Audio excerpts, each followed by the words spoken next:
how to download iOS 18 on your iPhone. In this video, I'm going to show you how to download the latest version of iOS 18 that was just released today on your iPhone. And if this video helps you, please consider giving it a like and also subscribe to my channel because that really helps me out. So because iOS 18 was released today, September 16th, we can easily install it by just opening up the settings on our iPhone.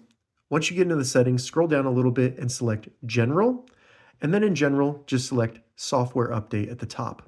Now give it a second to load. When you first open this up, you might see iOS 17.7 available. If you want to update to iOS 18, just go to the bottom where it says also available and select upgrade to iOS 18. From there, you can select either update now or update tonight. I'm going to select update now.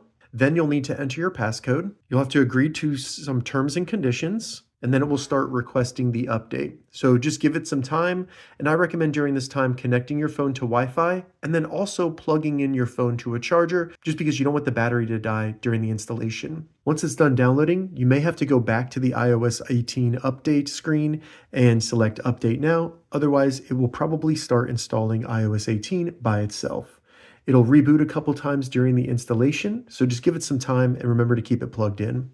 Then when your iPhone reboots, it'll show you this screen here. We just need to go to unlock it, enter your passcode, and then as you can see, it says software update complete, and we now have been updated to iOS 18. We can select continue and start enjoying iOS 18 on our iPhone. If this video helped you, give it a thumbs up, and please consider subscribing to my channel. Thank you so much for watching.